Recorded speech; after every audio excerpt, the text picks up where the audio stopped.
ஆந்திர மாநிலம் சத்யசாய் மாவட்டத்தில் கியாவின் கார் தயாரிப்பு தொழிற்சாலை அமைந்துள்ளது. தென்கொரியா கார் நிறுவனமான இந்த தொழிற்சாலையில் கடந்த 2019ஆம் ஆண்டு முதல் கியா கார்கள் தயாரிக்கப்பட்டு வருகின்றன.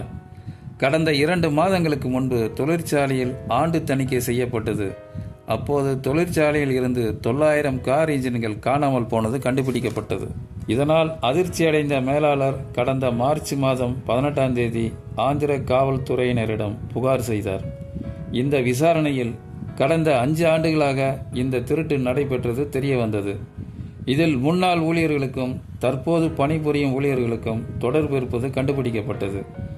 இந்த திருட்டை கண்டுபிடிக்க தனிப்படைகள் அமைக்கப்பட்டன. இந்த விசாரணையில் தற்போது 9 பேரை கைது செய்தனர் ஆந்திர காவல்துறையினர்.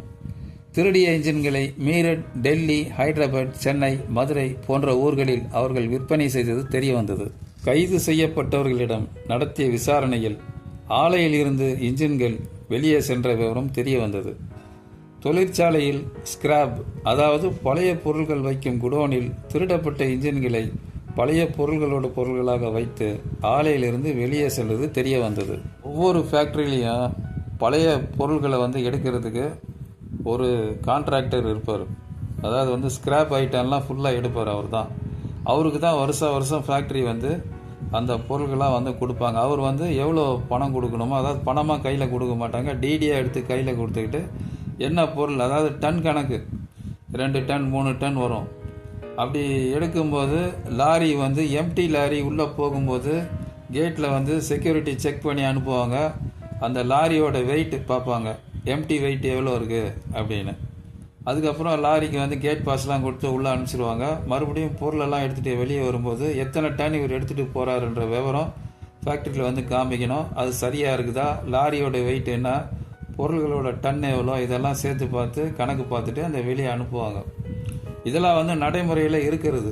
ஆனால் இந்த ஃபேக்ட்ரியில் என்ன பண்ணுவாங்க, சில ஊழியர்கள் இந்த மாதிரி புது இன்ஜின்கள், புது பொருள்கள் எல்லா ஃபேக்ட்ரிலையுமே இது அங்கங்கே நடக்கிற ஒன்று தான். இந்த திருட்டு பெரிய லெவலில் திருட்டு நடந்திருக்கு. பழைய பொருள்களை எடுக்கும்போது அந்த பொருள்களோட இந்த இன்ஜினியை மறைச்சி வச்சு அனுப்பிச்சிருக்கலாம். இப்படி தான் இந்த திருட்டு நடந்திருக்கும். இது செக்யூரிட்டிக்கு தெரிய வாய்ப்பு இல்லை. ஏன்னா அவங்களுக்கு லாரியை செக் பண்ணுவாங்க. மறுபடியும் லாரி வெளியே போகும்போது உள்ளே இருக்கிற சூப்பர்வைசர் கொடுக்குற அந்த பாஸ், அதை பார்த்தோன்னா அவர் ஓகே கொடுத்துருவார், வெளியே போகலாம் அந்த வண்டி போகலாம் அப்படின்னு. அவங்க அந்த வண்டியை வெளியே அனுப்பிச்சிடுவாங்க, செக் பண்ண மாட்டாங்க. சில நேரங்களில் கதவை திறந்து பார்க்க சொல்லுவாங்க, ஏதாவது இருக்கா என்ன அப்படின்னு. கூட ஃபேக்ட்ரியில் இருக்கிற ஊழியர்களும் அந்த லாரியோடு இருப்பாங்க.